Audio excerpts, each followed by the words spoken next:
Živjo, moje ime je Rok in danes želim raziskati, kako premakniti navade.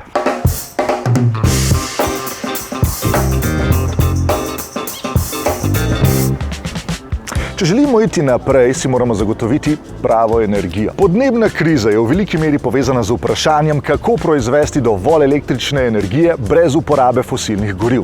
Skrajni čas je, da se premaknemo. Na svetu trenutno 2/3 elektrike pride iz termoelektrarn na fosilna goriva.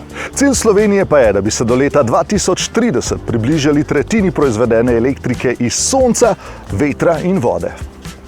Čeprav obnovljivi viri vsebujejo potencialno ogromno energije, ki jo je težko nadzirati in shranjevati, je smiselno vztrajati.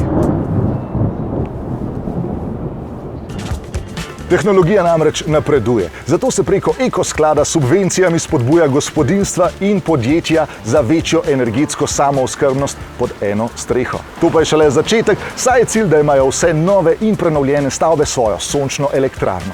Skočite tudi vi na vrtiljak sprememb. In če še ne veste, zakaj bi začeli, ne pozabite. Imamo samo en planet!